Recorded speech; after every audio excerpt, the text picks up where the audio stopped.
राधे राधे भक्तों, आप सभी लोगों का मेरे YouTube चैनल में स्वागत है। भगवान की कृपा आप लोगों पे सदैव बनी रहे।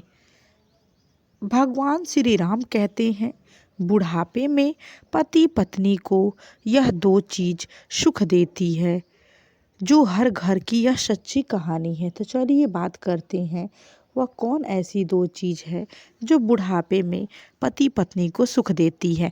एक बार की बात है, भगवान श्री राम और माता सीता जी अपने 14 वर्ष वनवास के समय में भगवान के पवित्र धाम चित्रकूट में एक कुटिया बनाकर आराम कर रहे थे और मनुष्य जाति के बुढ़ापे के विषय में बातचीत कर रहे थे। तो बातचीत करते करते माता सीता जी के ध्यान में एक प्रश्न आया। तो माता सीता जी भगवान श्री राम से कहती हैं, हे प्रभु, मेरे मन में एक प्रश्न है जिसके मैं उत्तर जानना चाहती हूँ।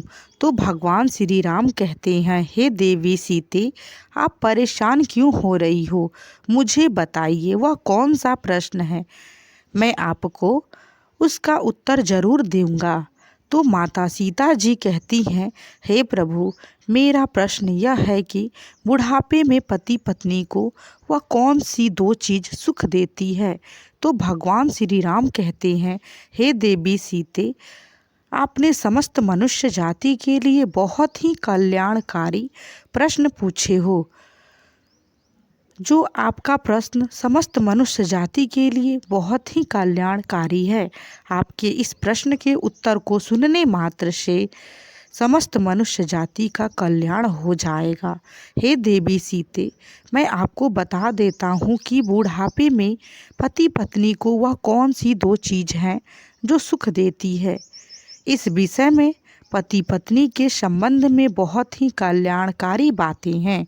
यह दो बातें ज़्यादातर हर किसी को पता नहीं होती है, ना ही किसी से आपने सुने होंगे। भगवान श्री राम कहते हैं, हे देवी सीते, मुख्य रूप से मनुष्य के जीवन में 3 अवस्थाएं होती हैं। पहला बचपन, दूसरा जवानी और तीसरा बुढ़ापा। कहावत है, जवानी को देख देख व्यर्थ ही भावे हैं, बुढ़ापा और मौत बंदे सभी को ही आवे है। अर्थात बुढ़ापा और मौत अटल सत्य है। सभी पर बुढ़ापा भी आएगा और सभी मौत भी होना निश्चित है। यह अटल सत्य है, इसको कोई झुठला नहीं सकता है। लेकिन हे देवी सीते, बुढ़ापा भी सबको नसीब नहीं होता, बड़े भाग्यशाली लोगों को ही मिलता है। और जो बुढ़ापे में भी सुख शांति से रहते हैं, वो लोग बड़े भाग्यशाली होते हैं। बुढ़ापे में एक ऐसी अवस्था है जिससे बहुत सारे परिवर्तन होते हैं। कुछ लोग पहले से व्यवस्था बनाकर जीते हैं, उन्हें बुढ़ापे में कोई दुख नहीं होती है। और जो व्यवस्था नहीं बनाते हैं, उन्हें जीवन के इस पड़ाव पर बहुत सी दिक्कतें का सामना करना पड़ता है। भगवान श्री राम कहते हैं, हे देवी सीते, मैं आपको बुढ़ापे में सुखी रहने के मूल मंत्र एक कल्याणकारी कथा के माध्यम से बताता हूँ कि कौन सी 2 चीज़ें छोड़कर और 3 चीज़ें अपनाकर आप बुढ़ापे में सुख शांति से रहोगे। जो भी मनुष्य इन बातों का पालन करेगा तो निश्चित ही उनका बुढ़ापा सुख शांति से बीतेगा।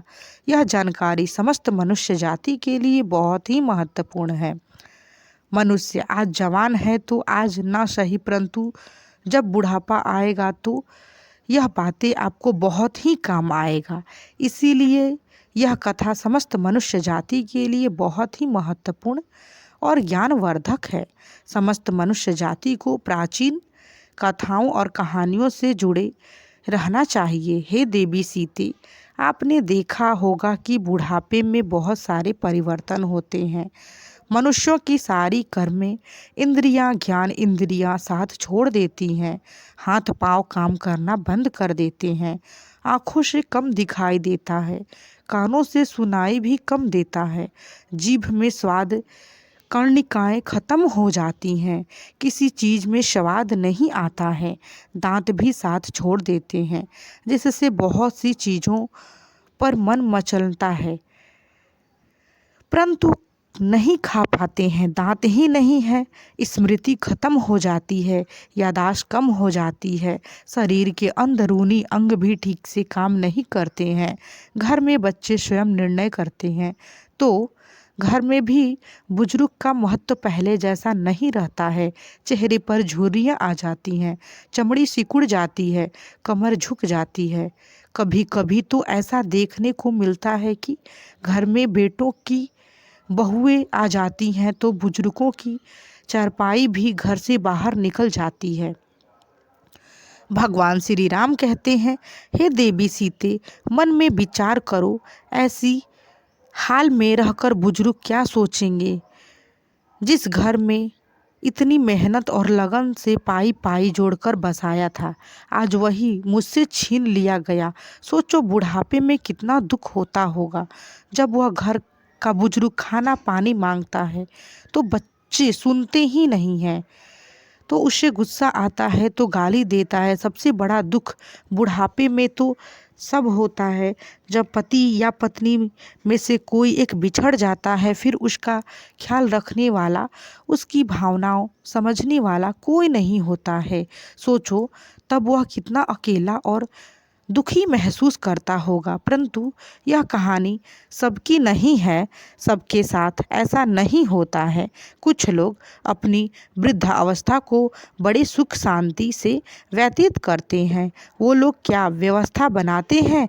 भगवान श्री राम कहते हैं, हे देवी सीते, यही मैं आपको बता रहा हूँ। आप सोचिए, पुरुष के जीवन में सबसे अच्छा कोई दोस्त हो सकता है तो वह उसकी पत्नी होती है, और एक स्त्री का सबसे सच्चा और अच्छा दोस्त कोई हो सकता है तो वह उसका पति ही होता है। यह सच है कि जीवन में इस मोड़ पर आकर वृद्ध अवस्था में पति और पत्नी भाई बहन की तरह हो जाते हैं। जीवन में लंबे समय तक एक एक दूजे के साथ रहते हुए वह एक दूसरे का रूप हो जाते हैं। दोनों एक दूसरे को समझ जाते हैं, बिना बोले सुन भी एक दूसरे की इच्छा और ज़रूरत को समझ जाते हैं। बुढ़ापे में आकर दोनों एक दूसरे का ध्यान रखने की, ख्याल करने की भावना और अधिक गहरी और मजबूत हो जाते हैं। बुढ़ापे में कि उस उम्र के पड़ाव पर आकर स्त्रियां पति की देखभाल उसी प्रकार करती हैं जिस प्रकार एक माँ अपने बच्चे की करती है। कहावत है कि ना बेटा ध्यान देगा ना बेटी ध्यान करेगी, पत्नी से बनाकर रखना वही देखभाल करेगी। भगवान श्री राम कहते हैं, हे देवी सीते, याद रखना, बुढ़ापे में जब लाठी नहीं मिलेगी तो पति की लाठी पत्नी ही बनेगी, और बुढ़ापे में जब चश्मा खो जाए तो पत्नी का चश्मा पति ही ढूंढ कर देगा और कोई नहीं आएगा। बुढ़ापे बहुत ही कठिन होते हैं और अपना ख्याल करने के लिए इसीलिए पति और पत्नी एक दूसरे की हमेशा आदर करें। यह बाहर वाला जब तक धन बल और जैस पैसा तब तक तुम्हारे साथ है, अंत में एक दूसरे का साथ पति और पत्नी को ही देना होता है। बुढ़ापे में मनुष्य पराधीन होता है, धीरे धीरे सब चीज़ें उसके हाथ से निकल जाती है। इस स्थिति में स्वाभाविक है कि मनुष्य चिड़चिड़ा हो जाता है, गुस्सैल स्वभाव का हो जाता है। बहू बेटे नाती पोते की अपनी अपनी जिंदगी हो जाती है, सबकी ज़रूरतें अपनी अपनी रहती है। बुढ़ापे में माँ बाप कि कोई नहीं सुनता, सबकी अपनी अपनी अलग जीवन होती है। इस स्थिति में कैसे सुख शांति से अपनी वृद्धावस्था को बिताएं। भगवान श्री राम कहते हैं, हे देवी सीते, मैं यही आपको इस कहानी के माध्यम से बताता हूँ। बुढ़ापे में एक व्यक्ति ऐसा ही ग्रस्त था। उसके पास बहुत चिड़चिड़ापन था, वह बात बात में गुस्सा हो जाता था। जब भी उसकी पत्नी समझाती थी कि इस उम्र में इतनी गुस्सा करना ठीक नहीं है, परंतु वह मानता ही नहीं था। जरा सा नमक तेज हो जाता था तो भोजन की थाली फेंक देता था। कभी मिर्ची ज़्यादा हो जाती थी तो खाने की थाली फेंक देता था। बहुत गुस्सा उसके अंदर था। इस व्यवहार से उसका पूरा परिवार परेशान था। पूरे घर में कलेश रोज बना रहता था। घर के सभी लोग कबीर पंथी थे। कबीर दास जी के शिष्य और उनके सत्संगी से कबीर दास जी के सत्संग में जाते थे। तो एक दिन एक व्यक्ति बोला कि इनको भी ले जाया करो सत्संग में, हो सकता है कि सत्संग सुनकर इनका व्यवहार बदल जाए। तो घर वालों ने बोला ठीक है। घर वालों को बात समझ में आ गई तो बोले इनको भी गुरुजी कबीर दास के पास ले चलते हैं, उनको दुख बताएंगे, शायद कुछ हल निकल जाए। रोज रोज की किचकिच से तो हो सकता है मुक्ति मिल जाए और घर में कलेश खत्म हो जाए और सुख शांति आ जाए। फिर एक दिन घर वाले बड़ी मुश्किल से उन्हें मनाकर उस वृद्ध व्यक्ति को कबीरदास जी के पास ले गए। तो महात्मा जी बिना बताए ही सब जान लेते हैं। जब वह कबीरदास जी के पास गए तो उन्होंने जान गए कि यह लोग क्यों मेरे पास लाए हैं। तो कबीर जी ने देखते ही समझ गया कि इनके घर में कलेश है, इसीलिए घर में सुख शांति की तलाश में यह मेरे पास आए हैं। और उन्होंने यह भी जान गए कि इनके घर में कलेश का कारण क्या है। वह दुख से ग्रस्त परिवार जब पहुंचते हैं तो दोपहर का समय था। फिर सब पहुंचकर कबीरदास जी को प्रणाम करते हैं, वहीं बैठ गए।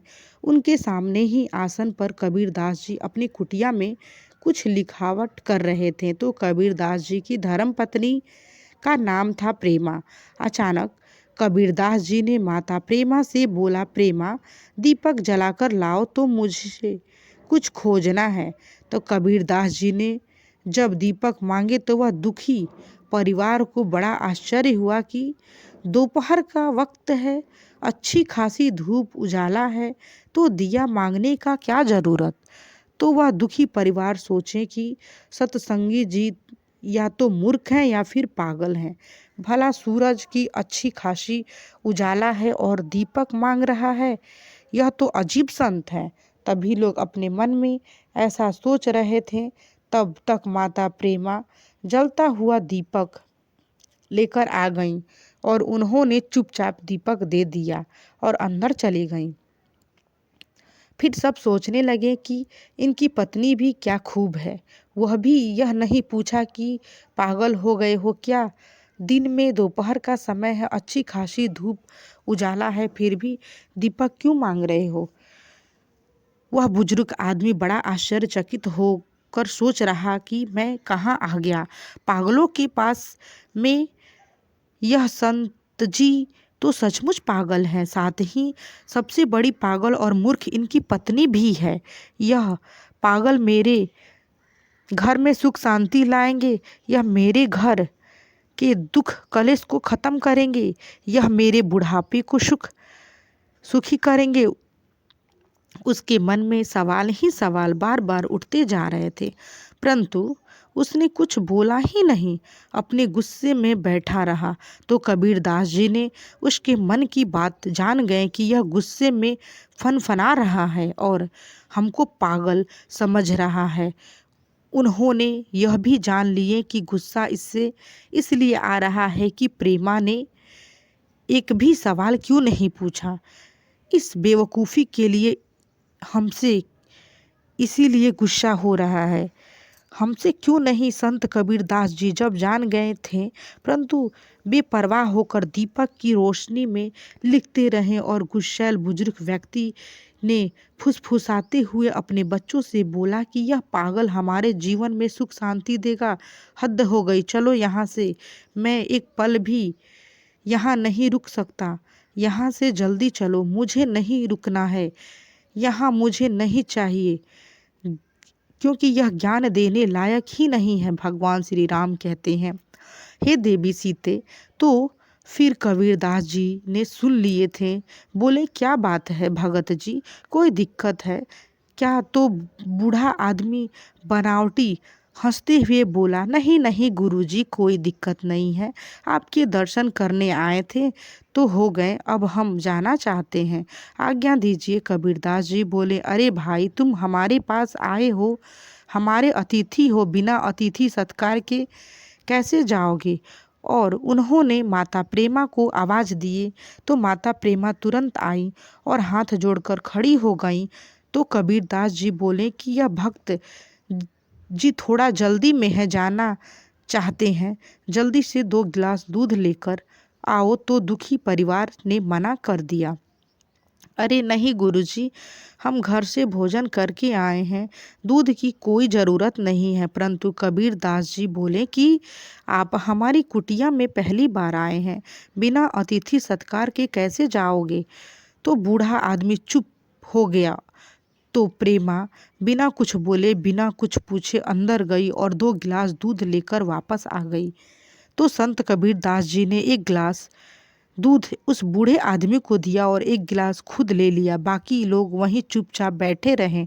जैसे ही उस बूढ़े आदमी ने दूध के एक घूंट मारा तो दूध इतना नमकीन और कड़वा था कि उसका उल्टी करने का मन हो गया। दूध में नमक ही नमक लग रहा था। उसका मन हुआ कि दूध को इस संत के सिर पर फेंक दूं।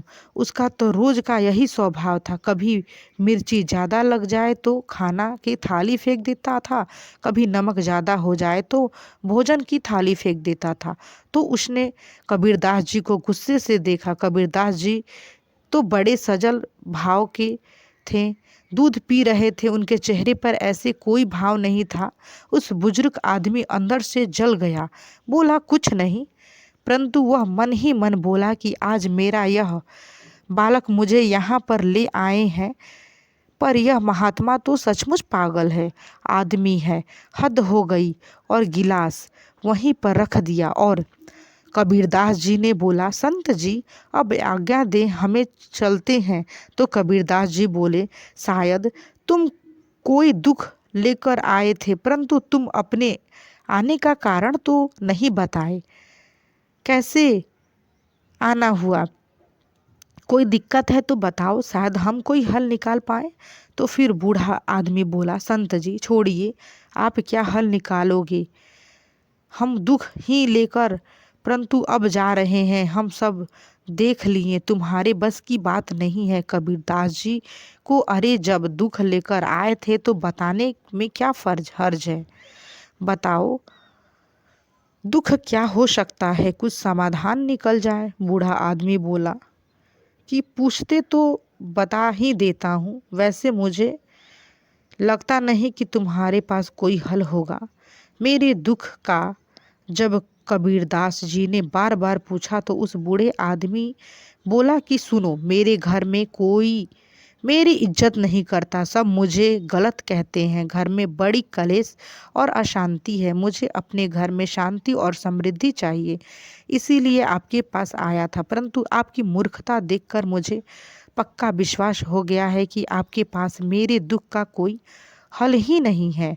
मेरे घर में शांति लाने के लिए आप कुछ भी नहीं कर सकते, नहीं कर पाओगे। तो कबीरदास जी मुस्कुराए और बोले, हम जानते हैं तुम्हारे घर में अशांति और कलेश रहने का क्या कारण है, और हमने तुम्हें हल भी बता दिया है, परंतु शायद अभी तुम समझ नहीं सकते। कबीरदास जी ऐसा बोले तो वह बूढ़ा आदमी बोला, वाह गजब की बात बता रहे हो, आपने हल भी बता दिया, परंतु जब से हम आए हैं तब से आपने तो एक शब्द ही नहीं बोला, पर कैसे बता दिया? तो संत जी कबीरदास जी से बोले, सुनो, याद करो, जब तुम आए थे तो मैं सामने ही अपनी पत्नी से जलता हुआ दिया मांगा था, नहीं उसने बोला ना हाँ हाँ मांग, ना ही हाँ बोला ना नहीं। तो कबीरदास जी कहते हैं कि मेरी पत्नी ने तुरंत मेरी आज्ञा का पालन किया और बिना कुछ पूछे, बिना कुछ बोले हमारी आज्ञा का पालन करते हुए जलता हुआ दीपक लेकर आई। उन्होंने यह तक नहीं पूछा कि दोपहर है, फिर दीपक की क्या ज़रूरत है। उन्होंने वही किया जो हमने बोला, कोई सवाल तो नहीं किया, कोई टोक झोंक भी नहीं हुआ। बूढ़ा आदमी बोला, हाँ इसी का तो मुझे तजुर्बा है। तो कबीरदास जी ने बोला। उसके बाद फिर हमने दूध मांगा। हम जानते थे कि हमारी पत्नी ने शक्कर के स्थान पर दूध में बहुत सारा नमक डाल दिया था। दूध बहुत कड़वा था, इतना कड़वा कि तुझसे भी पिया नहीं गया होगा। और आपने देखा हम उसी कड़वे दूध को चुपचाप पी गए। तो पता है, क्योंकि जब हम पत्नी ने हमसे दीपक के बारे में कुछ नहीं पूछा तो हम भी कोई अधिकार नहीं है कि कोई सवाल जवाब नहीं किया तो हम भी कैसे कोई सवाल जवाब करते। दीपक लाना हमारी आज का पालन करना है, अपना धर्म समझा तो हम कैसे पूछते कि दूध कड़वा क्यों है। हमने भी अपना धर्म समझा और दूध पी लिया। जिस तरह कोई प्रतिकार कोई नहीं किया, उसी प्रकार हमने भी कोई प्रतिकार नहीं किया। इससे क्या समझें? इससे यह सिद्ध हुआ कि पति और पत्नी दोनों को समझ स्थापित करना चाहिए और एक दूसरे की बात माननी चाहिए, एक दूसरे की बात का सम्मान करना चाहिए, दोनों को प्रेम और विश्वास से रहना चाहिए। मुझे पता है ऐसा तुम नहीं करते हो। तो कबीरदास जी बोले कि तुम ध्यान रखो, गलती सबसे होती है। आज गलती दूध में शक्कर के जगह नमक पड़ गया तो हमने स्वीकार करके चुपचाप बिना कुछ पूछे बिना कुछ बोले पी लिया। तुम्हारे घर में अशांति का कारण यही है, तुम दो चीज़ों से बहुत परेशान हो और उसी के कारण तुम्हारे घर में अशांति है, कलेश है। भगवान श्री राम कहते हैं, हे देवी सीते, कबीरदास जी कहते हैं कि बुढ़ापे में जो इन दो चीज़ों को त्याग देता है वही सुखी जीवन जीता है। कबीरदास बताया कि यह दो चीज है, स्वाद और गाली। बुढ़ापे में सुखी रहने के लिए दूसरी जो कि बहुत ज़रूरत है, मनुष्य स्वाद और गाली को छोड़ दे तो घर में शांति रहेगी, बुढ़ापा सुख से बीतेगा। हमें समझाना चाहिए कि घर में जो महिलाएं भोजन बनाती हैं कितने भाव से और मन से और परिश्रम से भोजन बनाती हैं। गर्मी का हो या जाड़ा हो भी परिस्थिति हो, उस समय बड़े भाव से भोजन बनाती हैं और हमें खिलाती हैं। कहावत है कि राग रसोई बागड़ी कभी कभी बन जाए, कभी गलती हो जाता है कि नमक ज़्यादा हो जाए, मिर्च ज़्यादा हो जाए तो क्या हमें उस भोजन को, उस अन्न को फेंक देना चाहिए? बिल्कुल नहीं। हमें यह समझना चाहिए कि जिस स्त्री ने, पत्नी ने या तुम्हारी पुत्र वधू ने या बहू ने इतने मेहनत से भाव से भोजन बनाया है तो हमारा धर्म है उसे स्वीकार करना। और धोखे से नमक मिर्च ज़्यादा हो जाए तो भी कोई बात नहीं, हमें उसकी प्रशंसा करते हुए भोजन ग्रहण करना और उसे प्रेम शब्दों से समझाना है कि उसे गाली देकर उसके दिलों में हताश पहुंचाना ये गलत बात है। उसको गाली देकर नहीं, उसको प्रेम से समझाना है। अगर हम ऐसा करते हैं तो दूसरे दिन वह मन से भाव से भोजन बनाएगी और यदि हम ऐसा में थाली जमीन पर फेंक कर मार देंगे तो सोचो उसके दिल पर क्या बीतेगी। क्या उसके मन में तुम्हारे लिए कोई सम्मान बचेगा? भगवान श्री राम कहते हैं, हे देवी सीते, कबीरदास जी कहते हैं, हरगिज नहीं, यहाँ उस स्त्री का और अन्य का दोनों का अपमान होगा। हमें यह अपमान कदापि नहीं करना चाहिए। जहाँ भोजन और स्त्री का अपमान होता है उस घर में लक्ष्मी, शांति, समृद्धि चली जाती है। अतः भूल कर भी ऐसा नहीं करना चाहिए, कबीरदास जी कहते हैं। इसीलिए बुढ़ापे में हमें यह दो चीज़ त्याग देना चाहिए, पहले स्वाद, दूसरा गाली देना। जैसे भी मिली भगवान का भोग समझकर ग्रहण करना चाहिए तो बुढ़ापे में कोई दुख नहीं होगा। स्वाद और गाली दोनों ही बुढ़ापे में दुखदाई होते हैं। तो उस बूढ़े आदमी के परिवार को और खास तौर पे उस बूढ़े आदमी को पूरी बात समझ आ गई कि मेरे घर में अशांति क्यों बनी है। तो वह दोनों हाथ जोड़कर कबीरदास जी से क्षमा मांगी और बोला कि मैं अज्ञानी, पता नहीं क्या क्या सोचा आपके बारे में। मैंने जो अनुचित वचन बोला, आप मुझे उदारता और विशालता दिखाते हुए क्षमा करने की कृपा करें। आज के बाद से मैं हरगिज ऐसा नहीं करूँगा। कबीरदास जी ने उसको क्षमा कर दिया और बोले कि आज संकल्प लो कि स्वाद और गाली को यहीं छोड़कर जाओगे। संत कबीरदास जी बोले, सुनो, यदि बुढ़ापे में सुखी रहना चाहते हो तो इन दो चीज़ों का त्याग करो। भगवान श्री राम कहते हैं, देवी सीते, अब मैं आपको उन तीनों चीज़ों के बारे में बता रहा हूँ जिन तीन चीज़ों को हमेशा अपने साथ रखना चाहिए, तो बुढ़ापे में कभी कोई दुख नहीं होगा। तो फिर बूढ़े आदमी बोला कि मैं आज से ही स्वाद और गाली का त्याग करता हूँ, परंतु हे संत जी, वह तीन चीज़ कौन सी है जो मुझे अपने साथ रखनी चाहिए, कृपया बताने की दया कीजिए। तो फिर कबीरदास जी बोले कि जिनका जीवन अनुशासित होता है, सफलता उनके दरवाजे पर दस्तक जरूर देती है। मनुष्यों का जीवन तभी सार्थक बनता है जब वह अपने कार्य और जिम्मेदारी के बीच संतुलन बनाकर रखता है। बुढ़ापा जीवन का वह पड़ाव है जहाँ हर इंसान सुख और आराम की जिंदगी जीना चाहता है। इस पड़ाव में खुशियाँ पाने के लिए मनुष्यों को बुढ़ापे तक किन चीज़ों का साथ नहीं छोड़ना चाहिए, इसे समझना बहुत ही जरूरी है। पहली बात धन का सदुपयोग है। धन ऐसी चीज़ है जो अपने और पराये के बीच का फर्क समझा देती है। जब तक आपके पास धन है, रिश्ते नाते सब जगह आपकी पूछ प्रखर इज्जत होगी, परंतु जब धन नहीं होता है तो आपने भी साथ छोड़ देते हैं। यह दुख तो बुढ़ापे में और अधिक बढ़ जाता है। जब आदमी ढलती उम्र में होता है तो इसीलिए धन का सदा सदुपयोग करना चाहिए। धन की बचत करेंगे तो बुढ़ापे में आपको किसी के सामने हाथ फैलाने की ज़रूरत ही नहीं रहेगी। साथ ही ध्यान रखो कि संपूर्ण धन पर कुंडली मारकर बैठ जाना भी बुढ़ापे में दुखदाई देता है। दूसरी बात है कि अनुशासन, शासन और अभ्यास से ही आध्यात्मिक का जन्म होता है। जो इंसान अपना हर काम समय पर करते हैं, अपनी दिनचर्या को अनुशासित ढंग से जीते हैं, उन्हें कभी भी किसी पर निर्भर नहीं रहना पड़ता है। वह अपने हर लक्ष्य को प्राप्त कर ही लेते हैं।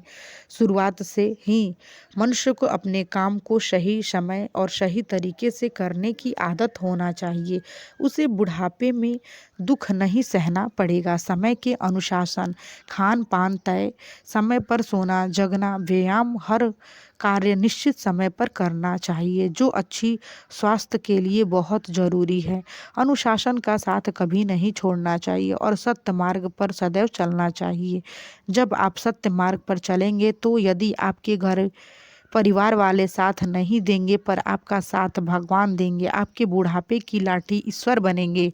भगवान श्री राम कहते हैं, हे देवी सीते, इस प्रकार से संत कबीरदास जी ने बताया कि बुढ़ापे में वह कौन सी दो चीज़ें हैं जो सुख देती हैं। भगवान श्री राम ने माता सीता जी से के माध्यम से इस कल्याणकारी कथा समस्त मनुष्य जाति को सुनाए हैं, ताकि बुढ़ापे में समस्त मनुष्य जाति सुखी से रहें।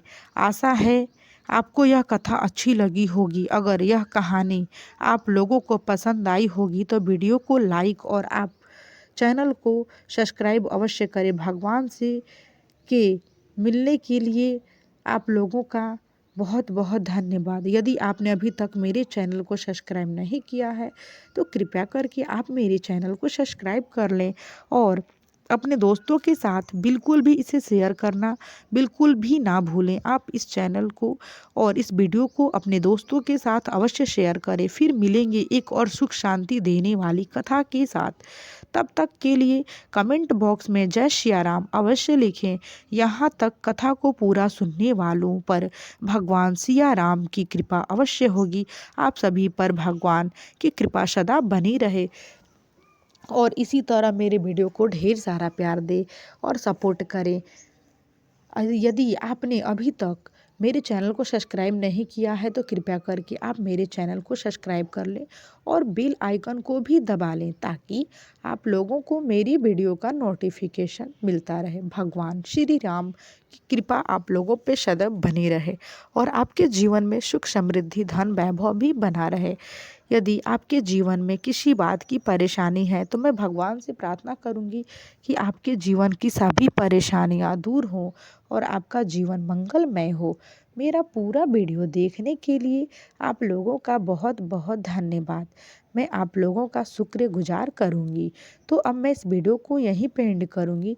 मिलूंगी नेक्स्ट वीडियो में, तब तक के लिए जय श्री राम भक्तों।